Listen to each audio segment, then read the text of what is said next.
إلا من أتى الله بقلب سليم. ربي اشرح لي صدري ويسر لي أمري واحلل عقدة من لساني يفقهوا قولي.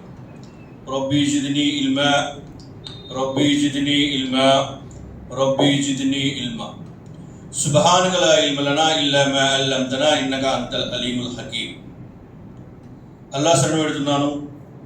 తొలగింపబడ్డ శైతాన్ కీడు నుండి రక్షణ కొరకై అనంత కరుణామయుడు అపార కృపాశీలుడు అయిన అల్లాహ్ పేరుతో ప్రారంభిస్తున్నాను. ప్రియ మిత్రులారా, సోదర సోదరిములారా, ముందుగా సమస్త స్తుతులు పొగడ్తలు అల్లాహ్కి. అల్హమ్దులిల్లాహి రబ్బిల్ ఆలమీన్. పిదప అల్లాహ్ సుబ్హానహు వ తఆలా పంపినటువంటి సమస్త దైవ ప్రవక్తలపైన, ప్రత్యేకంగా అంతిమ దైవ ప్రవక్త, మానవ మహోపకారి, హృదయాల విజేత అయినటువంటి ముహమ్మద్ సల్లల్లాహు అలైహి వసల్లం వారిపై, ఆయన అనుచర సమాజంపై అల్లాహ్ యొక్క శాంతి మరియు ఆయన కారుణ్యం వర్షించునుగాక. ఆమీన్ సుమ్మా ఆమీన్. అల్లాహ్ సుబ్హానహు వ తఆలా ఖురాన్ గ్రంథంలో సూరే అష్షూరా 26వ సూర 88, 89 వాక్యాలు చెప్తున్నారు. యౌమలా యన్ఫవు మాలు వలా బనూన్. మీ సిరి సంపదలు కానీ మీ సంతానం కానీ ఏది కూడా ఆ పరలోకంలో మీకు దేనికి ఉపయోగపడదు. ఎందుకు కొరగాదు. ఇల్లా మన్ అతల్లాహ బికల్బిన్ సలీం. ఎవరైతే పరిశుద్ధ హృదయంతో అక్కడ హాజరవుతారో వారు మాత్రమే రక్షించబడతారు అని అల్లాహ్ సుబ్హానహు వ తఆలా ఖురాన్ గ్రంథంలో చెప్తున్నారు. మనం ఈ ప్రపంచంలో దేనికోసమైతే అహర్నిశలు కృషి చేస్తుంటామో, ఆ సంపద, ఆ భవనాలు, మరియు ఎవరి కోసమైతే మనం మన పరలోకాన్ని కూడా త్యాగం చేయడానికి సిద్ధమైపోయి వారికి ప్రపంచాన్ని కూడబెట్టడానికి, వారి భవిష్యత్తుకి ప్రణాళికలు వేయడానికి, వారికి మంచి ప్రపంచంలో మంచి భవిష్యత్తును కల్పించడానికి మనం కృషి చేస్తూ ఉంటాము. మన పరలోకాన్ని సైతం త్యాగం చేసి ఆ సంతానం కూడా అక్కడ మనకు ఈ విధంగానూ ఉపయోగపడదు అని అల్లాహ్ సుబ్హానహు వ తఆలా చెప్పడం జరిగింది. మరి ఉపయోగపడేది ఏంటి అంటే, ఎవరైతే పరిశుద్ధ హృదయాన్ని తీసుకుని అల్లాహ్ ముందు హాజరవుతారో అది మాత్రమే పనికొస్తుంది. అంటే హృదయం పరిశుద్ధంగా ఉంటే, పరిశుద్ధ హృదయంతో అల్లాహ్ ముందు హాజరవుతే అది మాత్రమే అక్కడ మనకు ఉపయోగపడుతుంది. మనల్ని ఆ భయంకరమైనటువంటి నరకం నుంచి రక్షించి స్వర్గంలో ప్రవేశింపజేస్తుంది. అంటే పరిశుద్ధ హృదయం చాలా అవసరం. దైవ ప్రవక్త సల్లల్లాహు అలైహి వసల్లం వారు చెప్తున్నారు. నోమాన్ బిన్ బషీర్ రజియల్లాహు తఆలా అన్హు యొక్క ఉల్లేఖనం. దైవ ప్రవక్త సల్లల్లాహు అలైహి వసల్లం వారు చెప్తున్నారు, మానవ శరీరంలో ఒక మాంసపు ముద్ద ఉంది. అది మంచిగా ఉంటే శరీరం అంతా మంచిగానే ఉంటుంది. మరి అది పాడైపోతే శరీరం మొత్తం పాడైపోతుంది. అదే మానవ హృదయం అని చెప్పేసి దైవ ప్రవక్త సల్లల్లాహు అలైహి వసల్లం వారు చెప్పడం జరిగింది. జాగ్రత్త, మానవ శరీరంలో ఒక మాంసపు ముద్ద ఉంది. అది పరిశుభ్రంగా ఉంటే మీ శరీరం మొత్తం పరిశుభ్రంగా ఉన్నట్టే.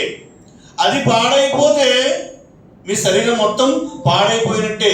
జాగ్రత్త, అదే మానవ హృదయం అని చెప్పేసి దైవ ప్రవక్త సల్లల్లాహు అలైహి వసల్లం వారు చెప్పడం జరిగింది. మరి ఈ హదీస్ గురించి హాఫిజ్ ఇబ్న్ హజర్ అస్కలానీ రహ్మతుల్లాహి అలైహి వారు తన గ్రంథమైనటువంటి ఫతుహుల్ బారీలో రాస్తున్నారు. ఈ హదీస్ యొక్క తఫ్సీర్లో రాస్తున్నారు. మానవ హృదయం గురించి ఆయన చెప్తున్నారు, మానవ హృదయం శరీరానికి నాయకుడు లాంటిది అన్నారు. హృదయం శరీరానికి నాయకుడు లాంటిది. మరి దాన్ని ఆ సూచనలు బట్టే శరీరంలో ఉన్నటువంటి మిగతా అవయవాలన్నీ కూడా పనిచేస్తాయి. శరీర అవయవాల యొక్క కదలికలు కానివ్వండి, వాటి యొక్క వ్యవహారం కానివ్వండి, సమస్తం కూడా హృదయంపై ఆధారపడి ఉంటుంది అని చెప్పేసి ఆయన చెప్పడం జరిగింది. కాబట్టి హృదయం పరిశుద్ధంగా ఉంటే మన వ్యవహారం అంతా కూడా పరిశుభ్రంగా ఉంటుంది. హృదయం పాడైపోతే మన వ్యవహారం అంతా పాడైపోతుంది. ఇక రెండో విషయం చెప్తున్నారు, మరి ధర్మాచరణ, ధర్మాన్ని అనుసరించడానికి, ధర్మాన్ని మనం పొందడానికి ముందుగా సంస్కరణ అనేది హృదయంతో ప్రారంభమవుతుంది. హృదయమే ముందుగా సంస్కరించబడుతుంది. కాబట్టి హృదయం సంస్కరించబడితే మన ధర్మం సరిగా ఉంటుంది. హృదయ సంస్కరణ లేకపోతే ధర్మం కూడా సరిగా ఉండదు. ఇక మూడో విషయం చెప్తున్నారు, పాపాలు హృదయాన్ని మలినం చేసేస్తాయి, చెడగొట్టేస్తాయి. పాపాలంటే చెప్తున్నారు షిర్క్ మహాపాపం, తర్వాత రియా ప్రదర్శనా బుద్ధి, తర్వాత కిబ్ర్ అహంకారం, తర్వాత హసద్ అసూయ. అంటే శరీర రుగ్మతలు కాకుండా అంతరంగ రుగ్మతలు, మన హృదయంలో చోటు చేసుకునేటువంటి రుగ్మతలు ఏవైతే ఉన్నాయో వాటన్నిటి నుంచి కూడా పరిశుభ్రంగా ఉండాలి, పాపాల నుండి దూరంగా ఉండాలి అని చెప్పేసి ఆయన చెప్పడం జరిగింది. మరి చివరిగా నాలుగో విషయం చెప్తున్నారు, హృదయ శుద్ధి బాహ్య ఆచరణను సరిచేస్తుంది.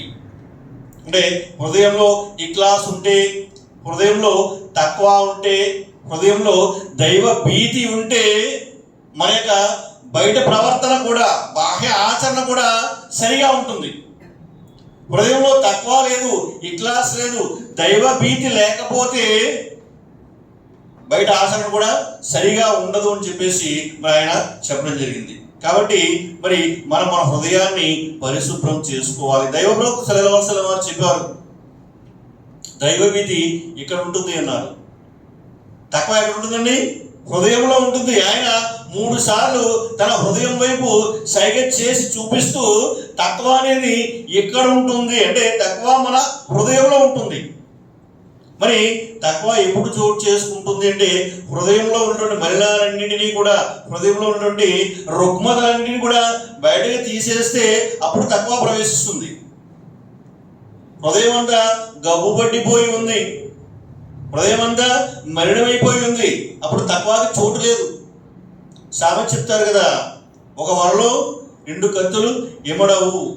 అంతరంగ రుగ్మతలు దైవభీతి ఒకే హృదయంలో ఉండవు. ఈ రుగ్మతలు ఏవైతే ఉన్నాయో వాటిని బయటకు తీసేస్తేనే తక్కువ ప్రవేశిస్తుంది. దైవ ప్రవక్త సల్లల్లాహు అలైహి వసల్లం వారు చెప్పారు, తక్కువ హృదయంలో ఉంటుంది. కాబట్టి మాదాన్ రహ్మతుల్లాహి వారు చెప్తున్నారు, ప్రతి మనిషికి 4 కళ్ళు ఉంటాయటండి. ప్రతి మనిషికి 4 కళ్ళు ఉంటాయి. 2 కళ్ళు మనకు కనిపిస్తున్నాయి కదండి మన ముఖం మీద నుండి. ఈ 2 కళ్ళు ఇవేం చేస్తాయంటే బయట ప్రపంచాన్ని చూస్తాయి, బాహ్య ప్రపంచాన్ని ఈ 2 కళ్ళు చూస్తాయి. ఇంకొక 2 కళ్ళు ఉంటాయి, అవి ఎక్కడ ఉంటాయంటే హృదయంలో ఉంటాయట. అవి దేన్ని చూస్తాయంటే పరలోకాన్ని చూస్తాయట. ఈ కళ్ళు బాహ్య ప్రపంచాన్ని చూస్తే హృదయంపై ఉన్నటువంటి కళ్ళు ఆ పరలోకాన్ని చూస్తాయి. మరి ఎప్పుడైతే హృదయంపై పాపాల పొరలు కమ్మేస్తాయో, ఎప్పుడైతే హృదయంపై పాపాల పొరలు కమ్మేస్తాయో, అంతరంగ రుగ్మతలు చోటు చేసుకుంటాయో, ఆ కళ్ళు పొరలు కమ్మేస్తాయి, పరలోకాన్ని చూడలేవు. సాధారణంగా మనం అంటుంటాం కదా, వాడి కళ్ళకి పొరలు కమ్మేసాయిరా వింటాం కదండి, వాడి కళ్ళకి పొరలు కమ్మేశాయి, వాడికి కన్ను మిన్ను కానట్లేదు. ఎప్పుడైతే పాపాలు అంతరంగ రుగ్మతలు మన యొక్క హృదయంలో చోటు చేసుకుంటాయో, దైవ ప్రవక్త సల్లల్లాహు అలైహి వసల్లం వారు చెప్పారు కదా, మీరు ఒక పాపం చేయగానే మీ హృదయంపై ఒక మచ్చ ఏర్పడుతుంది. మరి మీరు దాన్ని అలాగే వదిలేస్తే మీరు ఒక్కొక్క పాపం చేసుకుంటూ పోతున్న కొద్దీ మచ్చ ఏర్పడుతూ చివరికి ఏమవుతుందంటే హృదయం గబ్బు పట్టిపోతుంది, హృదయం అంతా కూడా పాడైపోతుంది. ఎప్పుడైతే హృదయం పాడైపోతుందో మీ యొక్క హృదయంపై ఉన్నటువంటి అంటే లోపల ఉన్నటువంటి కళ్ళు ఏమవుతాయంటే మూసుకుపోతాయి, ఆ పరలోకాన్ని చూడలేవు. కాబట్టి వాటిని శుభ్రం చేసేస్తూ ఉండాలి. ఎప్పటికప్పుడు శుభ్రం చేసుకున్నట్లయితేనే ఆ కళ్ళు తెరుచుకుంటాయి, ఆ పరలోకం మనకి కనిపిస్తుంది. లేకపోతే మనం కళ్ళు ఎప్పుడు కూడా అంటే ఈ బాహ్య కళ్ళు ఎప్పుడు కూడా ప్రపంచాన్ని చూస్తూ ఉంటాయి, ఈ ప్రపంచంలోని మనం మునిగిపోతాం. కాబట్టి మిత్రులారా, హృదయాన్ని పరిశుద్ధం చేసుకోవాలి. ఏదైతే వాక్యాన్ని నేను ముందు పఠించానో కల్బిన్ సలీం, పరిశుద్ధ హృదయం, మరి దాని గురించి సహబాలు సలఫీ సాలిహీలు ఏం చెప్తున్నారంటే, ఇప్పుడు అబ్బాస్ రజియల్లాహు అన్హు చెప్తున్నారు, పరిశుద్ధ హృదయం అంటే లా ఇలాహా ఇల్లల్లాహ్తో నిండిపోయిన హృదయం అన్నారు. తౌహీద్ గురించి ఇప్పుడే గురుగారు చెప్పారు. అల్లాహపై విశ్వాసంతో నిండిపోయిన హృదయమే పరిశుద్ధ హృదయం అని చెప్పేసి ఇబ్న్ అబ్బాస్ రజియల్లాహు తఆలా వారు చెప్పడం జరిగింది. అలాగే అబూ ఖతాదా రజియల్లాహు తఆలా వారు చెప్తున్నారు, షిర్కు నుండి పరిశుద్ధమైనటువంటి హృదయం, ఏ హృదయంలో అయితే షిర్కు లేదంటే ముందుగా మనం శుద్ధి చేసుకోవాల్సింది ఏంటంటే షిర్కు నుంచి బయటపడడం. తౌహీద్ లేకపోతే, అల్లాహపై విశ్వాసం లేకపోతే నీలో గర్వం ఉన్నా ఒకటే, అహంకారం ఉన్నా ఒకటే, ఎన్నున్నా సరే తౌహీద్ లేకపోతే వృధా, వేస్ట్. లేదండి ఇవేమీ లేవు, నాలో గర్వం లేదు, అసూయ లేదు, ద్వేషం లేదు, పగ లేదు, ప్రదర్శనా బుద్ధి లేదు, ఇవి ఏమీ లేవు, తౌహీద్ కూడా లేదు, తౌహీద్ కూడా లేదు, రెండు ఒకటే అన్నారు. అవన్నీ నిండిపోయిన హృదయము, తౌహీద్ లేని హృదయము రెండు ఒకటే. పరిశుద్ధ హృదయం అంటే అర్థం ఏంటి అంటే మీలో అల్లాహ్ పట్ల ప్రేమ, అల్లాహపై విశ్వాసం పరిపూర్ణంగా ఉండాలి అని చెప్పేసి చెప్పడం జరుగుతుంది. అలాగే ముజాహిద్ రహ్మతుల్లాహి అలైహి వారు చెప్తున్నారు, మరి కల్బిన్ సలీం అంటే పరిశుద్ధ హృదయం అంటే అర్థం ఏంటి అంటే అల్లాహపై నమ్మకం, అల్లాహపై విశ్వాసం, అల్లాహ్ను ఏ విధంగా విశ్వసించాలో ఆ విధంగా విశ్వసించడం. వమా ఖదరల్లాహి హక్క ఖదరిహి, మీరు అల్లాహ్ని ఎలా విశ్వసించారో అలా విశ్వసించట్లేదు. అంటే పరిశుద్ధ హృదయం ఏం చేస్తుందంటే అల్లాహ్ని ఏ విధంగా విశ్వసించాలో ఆ విధంగా విశ్వసిస్తుంది. అలాగే మరి ఆయన చెప్తున్నారు, ప్రళయం నిజమని, పరలోకం నిజమని, మరణాంతర జీవితం ఉందని, సమాధి శిక్షలు ఉన్నాయని, స్వర్గం నరకం ఉందని, వీటిపై పరిపూర్ణమైనటువంటి విశ్వాసం, అదే పరిశుద్ధ హృదయం ఉన్నారు. మరణాంతర జీవితంపై నమ్మకం ఉన్నట్లయితే చనిపోయిన తర్వాత మరొక జీవితం ఉంది, అక్కడ ఈ ప్రాపంచిక జీవితానికి సంబంధించిన ప్రతి విషయం గురించి లెక్క తీసుకోవడం జరుగుతుంది. అక్కడ నేను లెక్క అప్పచెప్పాలి అనేటువంటి స్పృహ ఉన్నట్లయితే హృదయం పరిశుద్ధంగానే ఉంటుంది. నీలో అసూయ ఉంది, అల్లాహ్కు సమాధానం చెప్పాలి. నీలో ద్వేషం ఉంది, అల్లాహ్కు సమాధానం చెప్పాలి. నీలో పగ ఉంది, అల్లాహ్కు సమాధానం చెప్పాలి. నీలో ప్రదర్శనా బుద్ధి ఉంది, అల్లాహ్కు సమాధానం చెప్పాలి. ఈ స్పృహ ఉన్నట్లయితే ఇవన్నీ కూడా హృదయం నుంచి బయటకు వెళ్ళిపోతాయి. ఎప్పుడైతే పరలోక విశ్వాసం ఉందో ఇవన్నీ దూరం అయిపోతాయి. మరి ముజాహిద్ రహ్మతుల్లాహి అలైహి వారు అదే విషయాన్ని చెప్తున్నారు, అల్లాహ్పై నమ్మకం ఉండాలి, పరలోకంపై నమ్మకం ఉండాలి, స్వర్గ నరకాలని నమ్మాలి, ఇదే పరిశుద్ధ హృదయం అన్నారు. ఇప్పుడు జైద్ రహ్మతుల్లాహి అలైహి వారు చెప్తున్నారు అల్లాహ్పై విశ్వాసం అంటే ఇక్కడ ప్రధానంగా ఎవరు చెప్పినప్పటికీ అంటే సలఫ్ యొక్క ప్రతి వాక్యాన్ని తీసుకుంటే ఎవరు చెప్పినా ముందుగా చెప్పే విషయం ఏంటి అంటే తౌహీద్, అల్లాహ్పై విశ్వాసం. ఇప్పుడు జైద్ రహ్మతుల్లాహి అలైహి వారు చెప్తున్నారు అల్లాహ్పై విశ్వాసం ఉండాలి, నిరంతరం పశ్చాత్తాపం చెందుతూ ఉండాలి, అదే పరిశుద్ధ హృదయం అన్నారు. ఎందుచేత అంటే ఆయన చెప్తున్నారు మానవుడు పాపాల నుండి దూరం ఉండడం అనేది అసంభవం అంటాడు ఆయన. పాపాల నుండి పరిశుద్ధంగా ఉండడం అనేది, దూరంగా ఉండడం అనేది అసాధ్యం. మానవుడి వల్ల పాపాలు జరుగుతుంటాయి, పొరపాట్లు జరుగుతుంటాయి, నిరంతరం పశ్చాత్తాపం చెందుతూ ఉండాలి. మరి ఎవరైతే అల్లాహ్పై విశ్వాసం పెట్టి ఎవరైతే షిర్కుకు దూరంగా ఉంటారో, ఎవరైతే పశ్చాత్తాపం చెందుతూ తన హృదయాన్ని ఎప్పటికప్పుడు శుభ్రం చేసుకుంటూ ఉంటారో అదే పరిశుద్ధ హృదయం అని చెప్పేసి మరి ఇబ్న్ జైద్ రహ్మతుల్లాహి అలైహి వారు చెప్పడం జరిగింది. అలాగే ఇబ్న్ సిరీన్ రహ్మతుల్లాహి అలైహి వారు ఆయన కూడా అదే విషయాన్ని ప్రస్తావిస్తున్నారు. మరి ఇంకా అబూ ఉస్మాన్ నిషాపురి రహ్మతుల్లాహి అలైహి వారు చెప్తున్నారు వీటన్నిటితో పాటుగా మరి బిదాతుల నుండి కూడా దూరంగా ఉండాలి. బిదాతుల నుండి దూరంగా ఉండి సున్నత్పై స్థిరంగా ఉండేటువంటి హృదయం పరిశుద్ధ హృదయం అని చెప్పేసి మరి నిషాపురి రహ్మతుల్లాహి అలైహి వారు చెప్పడం జరిగింది. మిత్రులారా, వీటన్నిటి యొక్క సారాంశం ఎవరైతే ముఫస్సిరులు ఉన్నారో వారు ఈ వాక్యం యొక్క తఫ్సీర్ చెప్తున్నారు.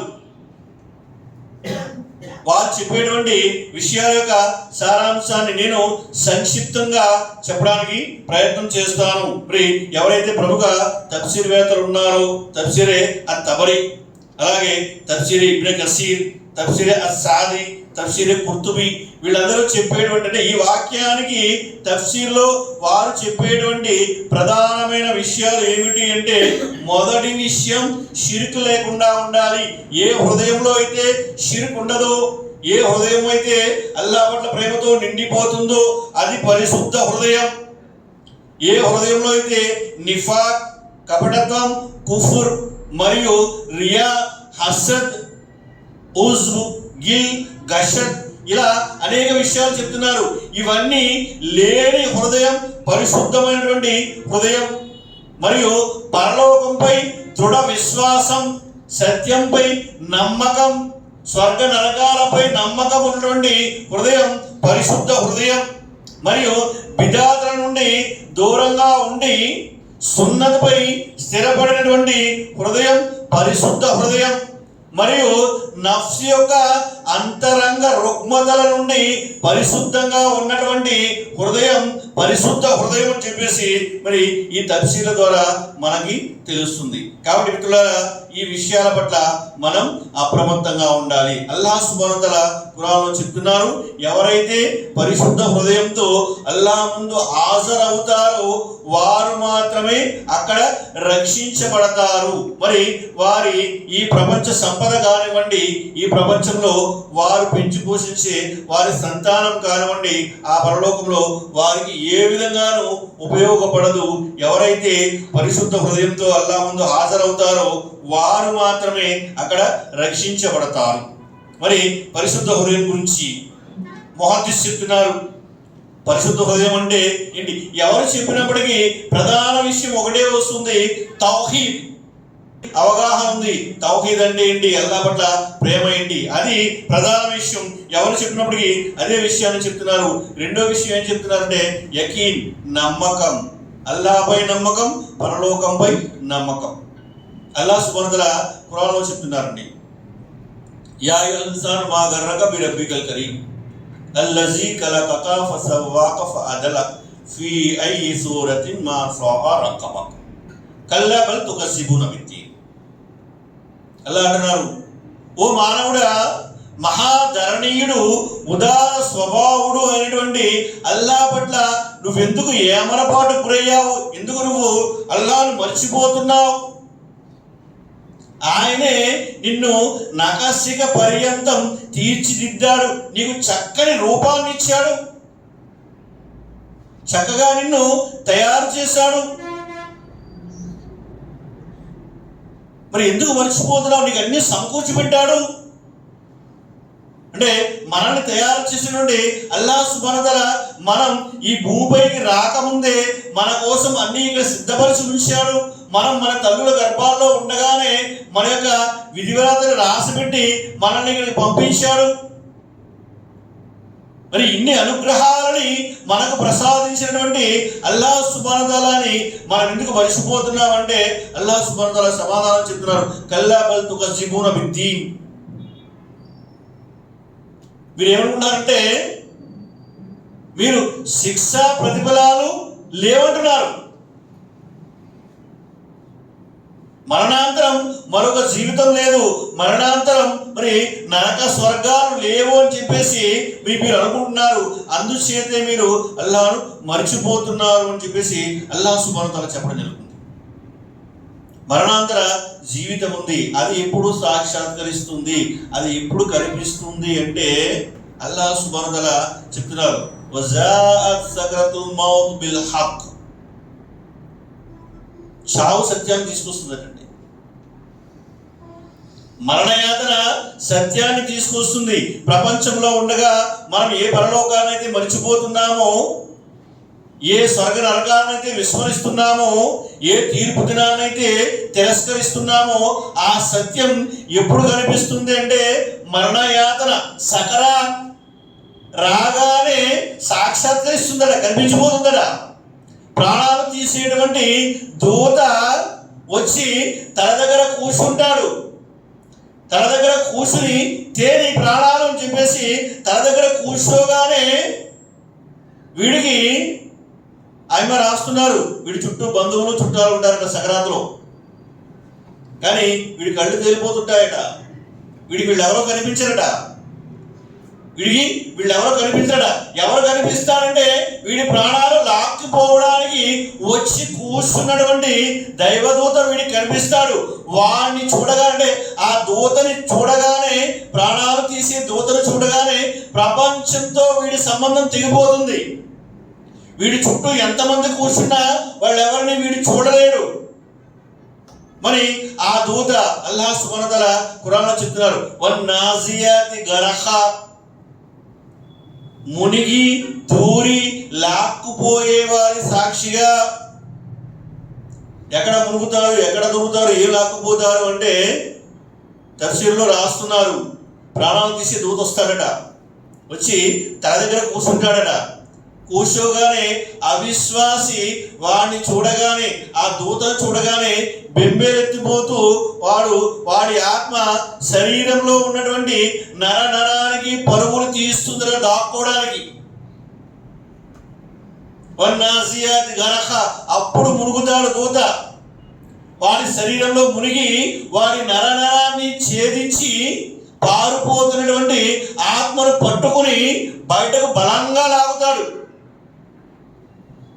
ఎంత బలంగా అంటే దైవ ప్రవక్త సల్లల్లాహు అలైహి వసల్లం వారు చెప్పారు, ఒక సన్నని నూలు వస్త్రాన్ని ఒక ముళ్ళ కంచెపై వేసి లాగితే అది ఎంత బలంగా వస్తుంది, అది ఏ విధంగా పీలికలు అయిపోతుంది, ఆ విధంగా వాడి ఆత్మను లాగుతాడు. అప్పుడు అంటాడట, రోమా యవద్దుల్లజీన కఫరు లౌకాను ముస్లిమీన్, అరే నేను కూడా ముస్లిం అయి ఉంటే బాగుండేదే, అరే నేను కూడా పరలోకాన్ని విశ్వసించుంటే బాగుండేదే, అరే నేను కూడా అల్లాహ్పై విశ్వాసం పెట్టుంటే బాగుండేదే, అరే నేను కూడా నమాజ్ చేస్తుంటే బాగుండేదే. అప్పుడు ఏడుస్తాడట, అప్పుడు రోధించడం మొదలు పెడతాడట. అల్లా అంటున్నారు, అప్పుడు ఏడ్చినందువల్ల, అప్పుడు రోధించినందువల్ల ఎటువంటి ప్రయోజనం లేదు. మనిషి ప్రపంచంలో ఉండగా స్వర్గ నరకాలను విశ్వసించడానికి ఇష్టపడడు. ఎవరు చూసొచ్చారండి? స్వర్గం ఉందట, నరకం ఉందట, ఎవరు చూసొచ్చారండి? కానీ ఎప్పుడు వీడికి సాక్షాత్కరిస్తుంది అంటే ప్రాణాలు తీసి దూత వచ్చి వీడి ప్రాణాలు లాక్కుపోవడానికి మరి వాడి శరీరంలో మునిగి ఛేదించి లాగుతాడు కదా, అప్పుడు వీడికి తెలిసిపోతుంది. అప్పుడు ఏడుస్తాడట, ఓ అల్లా నాకు మరొక అవకాశం ఇవ్వు.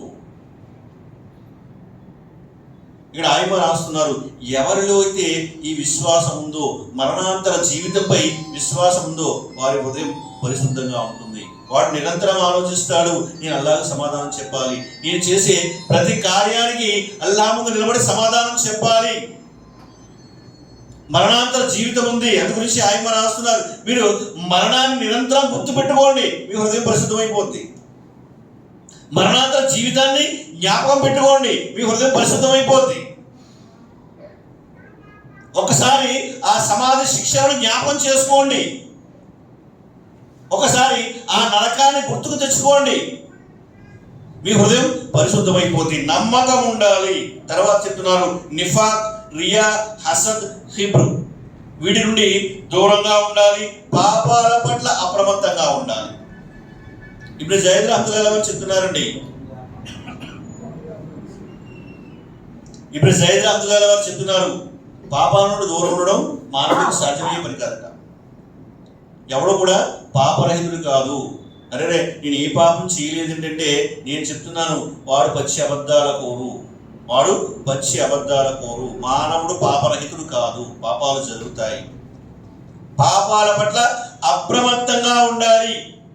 ఏ విధంగా అప్రమత్తంగా ఉండాలి అంటే దైవ ప్రవక్త సల్లల్లాహు అలైహి వసల్లం వారు చెప్తున్నారు, ఒక విశ్వాసి పాపాల పట్ల ఏ విధంగా భయపడతాడు అంటే తాను ఒక పర్వత శిఖరం యొక్క అంచున నిలబడి ఉన్నాను, ఆ పర్వత శిఖరం ఎప్పుడైనా తనపై విరిగి పడిపోతుంది అని భావించారు. పర్వత శిఖరం యొక్క అంచులో నిలబడి ఉన్నాను, అది విరిగి నా తనపై పడిపోతుంది అని భావిస్తాడు విశ్వాసి పాపాల పట్ల. అంత భయపడుతూ ఉంటాడు. అవిశ్వాసి ఏ విధంగా ఉంటాడంటే దైవ ప్రవక్త సల్లల్లాహు అలైహి వసల్లం వారు చెప్తున్నారు, ముక్కు ముక్కు మీద వాళ్ళని ఈగని ఏ విధంగా అయితే విదిలిస్తామో ఆ విధంగా అవిశ్వాసం ఉంటాడట. వాడి పట్ల వాడికి పాపాల పట్ల అసలు భయమే ఉండదు, పాపాల పట్ల వాడికి ఆలోచనే ఉండదు. విశ్వాస అయితే నిరంతరం భయపడుతూ ఉంటాడు. ఆయమ రాస్తున్నారు, పాపాల పట్ల అప్రమత్తంగా ఉండాలి, సున్నత్ బిడాల నుండి దూరంగా ఉండాలి, సున్నత్ పై ఆచరణ ఉండాలి అని చెప్పేసి ఆయమ రాస్తున్నారు. మిత్రులారా, చివరిగా నేను ఆయమ ఇక్కడ రాస్తున్న కొన్ని విషయాలు, మనం కల్బి సలీంని పరిశుద్ధ హృదయాన్ని సాధించాలి అంటే ఏం చెయ్యాలి, మరి ఆ విషయాలు చెప్పి నేను నా ప్రసంగాన్ని ముగిస్తాను. ఏదైతే విషయాలు మరి నేను మీ ముందు ప్రస్తావించబోతున్నానో వాటిని ఇన్షాల్లా మన అందరం కూడా మన మైండ్లో రికార్డ్ చేసుకోవాలండి. మన మైండ్లో మీరు నేను మనందరం కూడా వాటిని మన మైండ్లో రికార్డ్ చేసుకోవాలి. వాటిని ఆచరించడానికి మనం మన సాయశక్తుల ప్రయత్నం చేయాలి. అయితే మొదటి విషయం, ఇన్షాల్లా మనం పరిశుద్ధ హృదయాన్ని సాధించాలి, అల్లా ముందు నిలబడి ఆ పరలోకంలో రక్షణ పొందాలి అంటే మొదటి విషయం ఏంటంటే ఫజర్ నమాజ్ కంటే ముందుగా ఇస్తిగ్ఫార్ చేయాలి. దైవ ప్రవక్త సల్లల్లాహు అలైహి వసల్లం చెప్పారు, రాత్రి 3 జామున అల్లాహ్ సుబ్హానహు వ తఆలా సమీప ఆకాశానికి వస్తాడు, వచ్చి ప్రకటిస్తాడు, నన్ను అడిగేవాడు ఎవడైనా ఉన్నాడా, నేను ఇస్తాను. ఎవడైనా నన్ను కోరేవాడు ఉన్నాడా, వారి కోరికలు తీర్చేస్తాను. ఎవడైనా నన్ను క్షమాపణ అడిగేవాడు ఉన్నాడా, నేను వాడిని క్షమించేస్తాను. తహజ్జుద్ నమాజ్ లేదు, కనీసం ఫజర్ నమాజ్కి ముందుగా లేచి అల్లాతో ఇస్తిగ్ఫార్ చేయండి, అల్లాతో క్షమాపణ వేడుకోండి.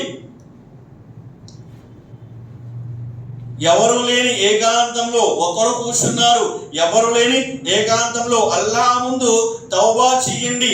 అల్లా ముందు మీ పాపాలను జ్ఞాపకం చేసుకుంటూ వాటి పట్ల భయంతో మీరు కన్నీరు కార్చండి. దైవ ప్రవక్త సల్లల్లాహు అలైహి వసల్లం చెప్పారు, 2 చుక్కలని అల్లాహ్ సుబ్హానహు వ తఆలా అమితంగా ఇష్టపడతాడు. హదీస్ వస్తుంది, 2 చుక్కలు 2 మచ్చలు అంటే అల్లాహ్కు చాలా ఇష్టం ఉన్నారు. ఆ 2 చుక్కలు ఏంటి అంటే అల్లాహ్ పట్ల భయంతో పాపాలను జ్ఞాపకం చేసుకుంటూ ఏడుస్తూ కార్చే కన్నీటి చుక్క ఒకటి అయితే, అల్లాహ్ యొక్క మార్గంలో యుద్ధం చేస్తూ గాయపడినప్పుడు రాలిపడి రక్తం చుక్క ఒకటి అన్నారు. మనం అలాగూ రక్తాన్ని చిందించలేము, కనీసం పాపాలను తలుచుకుని, అంటే మనం ఏకాంతంలో కూర్చుని పాపాలను తలుచుకుని ఏడుస్తున్నాము అంటే మనలో దైవభీతి ఉన్నట్టే, మన విశ్వాసం సజీవంగా ఉన్నట్టే. మనం ఎప్పుడైనా ఏడ్చే ప్రయత్నం చేశామండి? చేద్దాం ఇన్షాల్లా. ఏమండి, చేద్దాం ఇన్షాల్లా, తౌబా చేద్దాం. మరి ఏకాంతంలో కూర్చుని దైవ ప్రవక్త సల్లల్లాహు అలైహి వసల్లం చెప్తున్నారు, ఆ తీర్పున మైదానంలో ఏ నీడ దొరకనప్పుడు అల్లాహ్ యొక్క అర్ష్ నీడలో చోటు దొరికే ఒక వ్యక్తి ఎవరంటే ఏకాంతంలో కూర్చుని పాపాల పట్ల పశ్చాత్తాపం చెందుతూ కన్నీరు కార్చే వ్యక్తి. అలాగే రెండో విషయం చెప్తున్నారు, నమాజ్ సమయానికి చదవాలి. రెండో విషయం ఏంటండి, నమాజ్ సమయానికి చదవాలి. అల్లాహ్ సుబ్హానహు వ తఆలా ఖురాన్ గ్రంథంలో చెప్తున్నారు, ఇన్న సలాత ఖానత్ అలల్ ముమినీన కితాబం మౌకూతా. నిస్సందేహంగా నమాజ్ సమయానికి చదవడం మీపై విధి చేయబడింది. నేను 5 పూట్ల నమాజేనండి, ఫజర్ నమాజ్ చదివేస్తాను, ఈషా నమాజ్ చదివేస్తాను, మిగతా 3 నమాజులు వరుసగా ఒకసారి కొట్టేస్తాను. ఫజర్ నమాజ్ చదివేస్తాం, తర్వాత ఈషా నమాజ్కి మసీదుకి వచ్చి మొత్తం 4 నమాజులు వరుసగా చదివేస్తాం. లేదు, నేను 5 పూట్ల నమాజీ నుండి మసీదులోనే నమాజ్ చదువుతాను. ఏమండి, ఒక ప్రశ్న, మసీదులో నమాజ్ చదివితే పుణ్యం వస్తుందా? మసీదులో నమాజ్ చదివితే పుణ్యం వస్తుందండి? ప్రవక్త సల్లల్లాహు అలైహి వసల్లం చెప్పారు, 3 మసీదులు ఉన్నాయండి. ఒకటేంటి, మస్జిద్ హరాం, మక్కాలో ఒక నమాజ్ చదివితే 1,00,000 నమాజ్ పుణ్యం గురుగారు కదండి. అలాగే మస్జిదే నబవీలో, ఆ తర్వాత మస్జిదే అక్సాలో, ఈ 3 మస్జిద్లోనే ప్రత్యేకమైన పుణ్యం ఉంది. మరి మస్జిద్లో నమాజ్ చదివినా ఇంట్లో నమాజ్ చదివినా ఒకటే. మరి మస్జిద్లో నమాజ్ చదివే పుణ్యం ఎప్పుడు వస్తుంది? ఎప్పుడు వస్తుందండి? జమాత్తో నమాజ్ చదివితే వస్తుంది. అంతే తప్ప మరి నేను ఎప్పుడు వచ్చేస్తానండి మా మసీదులో నమాజ్ చదివేస్తానండి. అల్లాహ్ సుబ్హానహు వ తఆలా ఖురాన్లో చెప్తున్నారు, నమాజ్ సమయానికి చదవాలి. టైం తప్పించి నమాజ్ చదవడం అలవాటు చేసుకోకూడదు. సమయానికి నమాజ్ చదవడానికి మస్జిద్కి వచ్చాం, మస్జిద్లో చదువుతాం. లేదు, ఎక్కడుంటే అక్కడ సమయానికి నమాజ్ చదవడాన్ని అలవాటు చేసుకోవాలి. ఎవరైతే సమయానికి నమాజ్ చదవడాన్ని అలవాటు చేసుకుంటారో వారి హృదయం పరిశుద్ధంగా ఉంటుంది. మరి ఎవరైతే నమాజ్ని సమయాన్ని తప్పిస్తూ ఉంటారో మరి నెమ్మదిగా ఒకటొకటిగా రుగ్మతలు చోటు చేసుకుంటాయి, మనసు బండబారిపోతుంది. రెండో విషయంగా చెప్తున్నారు, నమాజులు సమయానికి చదవాలి.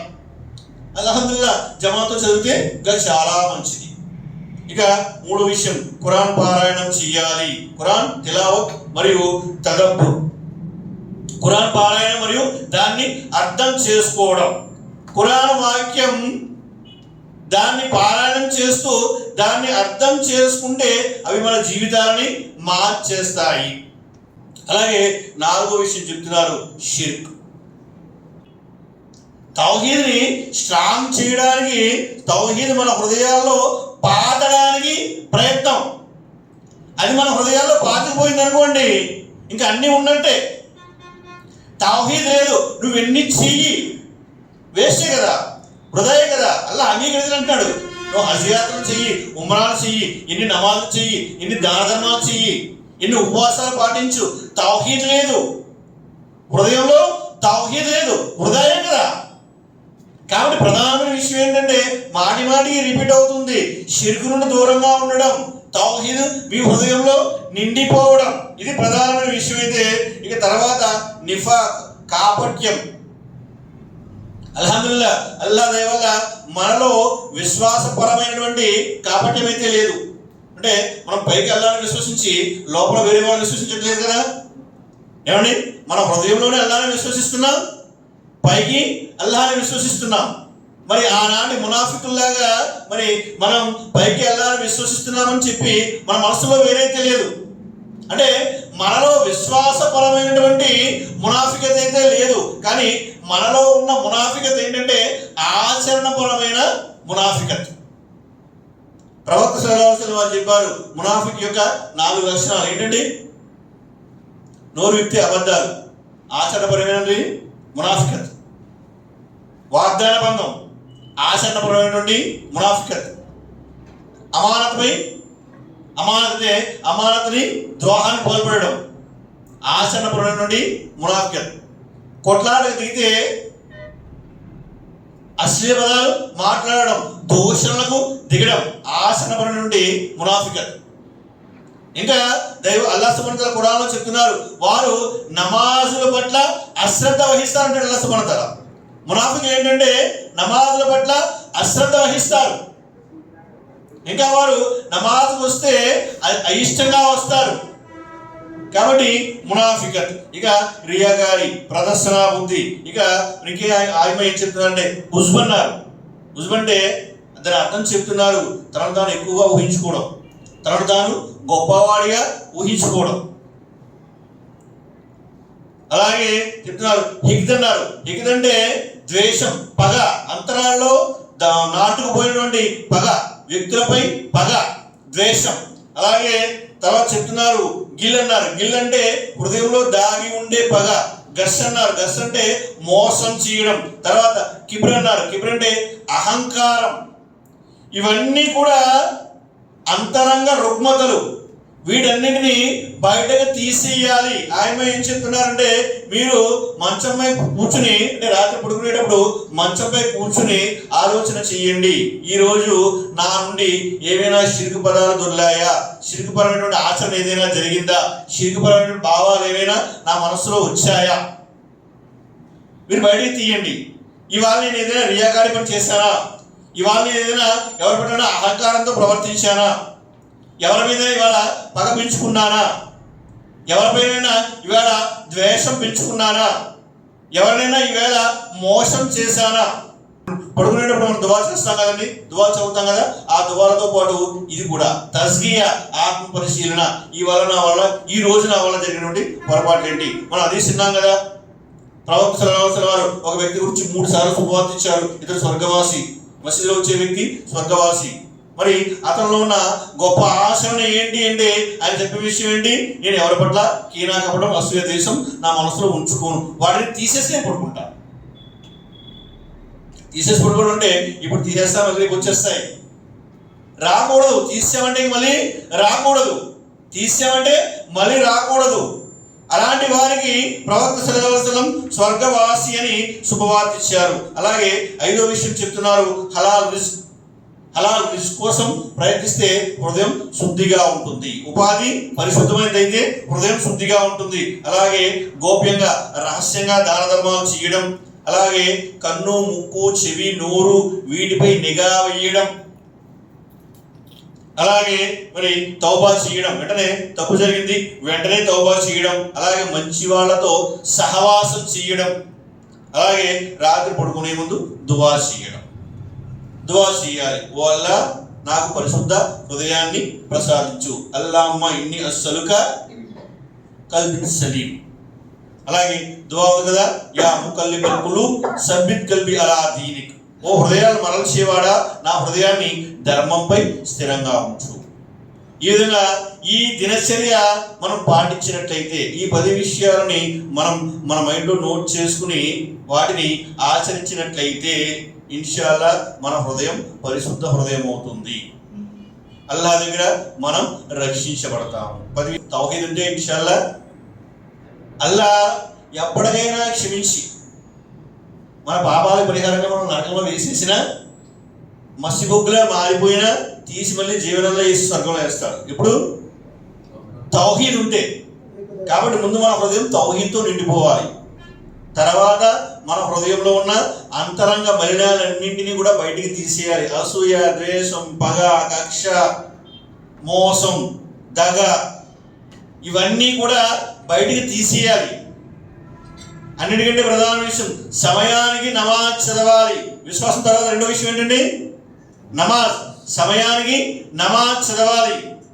ఇన్షాల్లా ఇవన్నీ గుర్తుపెట్టుకోవడానికి ప్రయత్నం చేయండి. మా గురుగారు ఒక ఆయన ఉన్నారు, ఆయన మాటిమాటికి చెప్తుంటాడు. ఆయన ఏం చెప్తాడంటే, ప్రసంగం వినేసి వెళ్ళిపోవడం కాదు, ఏదో ఒకటి తీసుకెళ్ళాలంటాడు ఆయన. ప్రసంగం విన్న తర్వాత అందులోంచి ఏదో ఒక విషయాన్ని తీసుకెళ్ళాలి. ఈరోజు నేను ప్రసంగానికి వెళ్ళాను, లేదా ఈరోజు సభలో హాజరయ్యాను, లేదా ఈరోజు జుమాలో కూర్చున్నాను, ఈరోజు ఇది నేను నేర్చుకున్నాను, దాన్ని నా జీవితానికి అన్వయింపు చేస్తాను. అల్లాహ్ సుబ్హానహు వ తఆలా చెప్పేవాడికి వినేవాడికి అందరికీ ఆచరించే భాగ్యాన్ని ప్రసాదించుగాక. మరి